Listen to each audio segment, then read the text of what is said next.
дар саҳифаи навбатии ҳазор китоб ба шумо дар бораи китоби Вафои Фотиҳниёзӣ маълумот медиҳем. китоби номбурда аз тариқи муассисаи нашриявии Маориф соли 2019 нашр шудааст. китоб аз 240 саҳифа, яъне 15 ҷузи чопӣ иборат аст. саҳифаҳои дарунии китоб якранга буда, муқовааш ранга мебошад.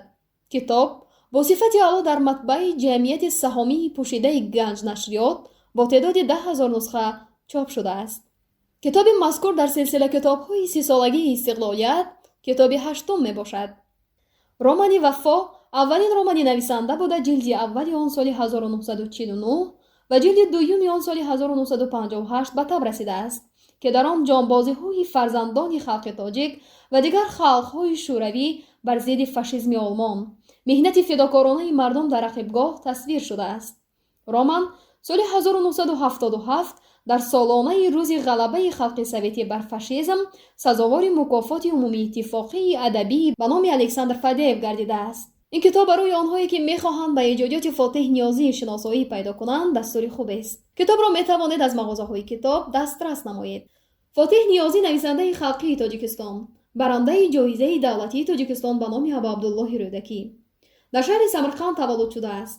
соли 1929 омӯзишгоҳи омӯзгорӣ ва баъдан Академияи омӯзгории шаҳри Самарқандро хатм намудааст. иштирокчии ҷанги бузурги ватанӣ, муаллифи романҳои Вафо, ҳар беша гумон мабар ки холист, сарбози бесилоҳ, қиссаҳои Димаи диловар, духтари ҳамсоя, пахта ва гул, фоҷиаи Боғистон, намоишнома ва ҳикояҳои зиёд мебошад. ин буд маълумоти мухтасар дар бораи китоби Вафои Фотиҳниёзӣ. новобаста аз тазодҳои зиндагӣ бо шумо танҳо китоб ҳамнишину ҳамсӯҳбат аст. зеро ягона дӯсте ки шуморо фиреб намедиҳад ва беозор аст, ин китоб мебошад. китоб хонед ва бо мо бошед. пахш намудани тугмачи қайдро фаромӯш накунед. хайр дӯстони азиз, то нашри навбатии саҳифаи ҳазор китоб.